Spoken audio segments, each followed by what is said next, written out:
राज्य सरकार भ्रष्टाचार दुर्नीति एवं मनमुखी शासन विरोध में खोर्धा बीजेपी नेता तथा राज्य कार्यकारिणी सदस्य कालूचरण खंडेत राय नेतृत्व में 6000 ऊर्ध्व कार्यकर्ता मानकु नहीं खोर्धा निर्वाचन मंडली टांगी ब्लॉक घेराव कार्यक्रम करा जायथिला।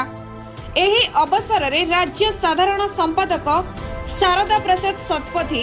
पूर्वतन राज्य बीजेपी कृषक मोर्चा उपसभापति श्री रंजन मंगराज, वरिष्ठ बीजेपी नेता निकुंज किशोर पटनायक, राज्य महिला मोर्चा उपसभानेत्री रश्मिमयी पटनायक, विधानसभा संयोजक किशोर चंद्र बराड़, युव नेता लक्ष्मीकांत मिश्र समेत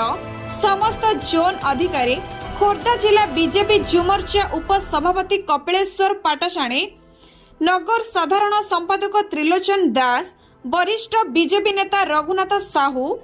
रामचंद्र परिड़ा, हेमंत बेहेरा प्रमुख जोगदे राज्य सरकार को समालोचना करने सह टांगी ब्लॉक रे हेउथबा पीसी कारोबार दुर्नीति एवं